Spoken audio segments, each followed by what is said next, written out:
Welcome to the Tech Egg. Don't get scrambled. Enjoy the video. You start by enabling the correct input methods so the device recognizes keystrokes. Open Settings, go to System, then Languages and Input, and turn on the Honor keyboard and any physical keyboard support.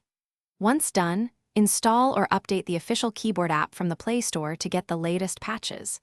Then open a Notes or Messaging app to trigger the soft keyboard. If you plan to use an external Bluetooth keyboard, pair it now so both input modes are available. Now configure how the keyboard behaves and why each option matters. Choose your layout, QWERTY or alternate, because typing speed depends on muscle memory. Then go into Preferences to enable swipe typing, set text shortcuts, and add custom replacements for frequent phrases to save time. Make sure to adjust feedback settings like sound, vibration, and long press delay so you reduce accidental presses. Once configured, practice in a text app to confirm the layout and shortcuts, match your workflow and comfort. Finish by enabling advanced modes and syncing so your custom dictionary travels with you. If you work in landscape, switch to split or floating keyboard to keep thumbs ergonomic. If you use multiple devices, enable Cloud Sync for dictionaries and shortcuts.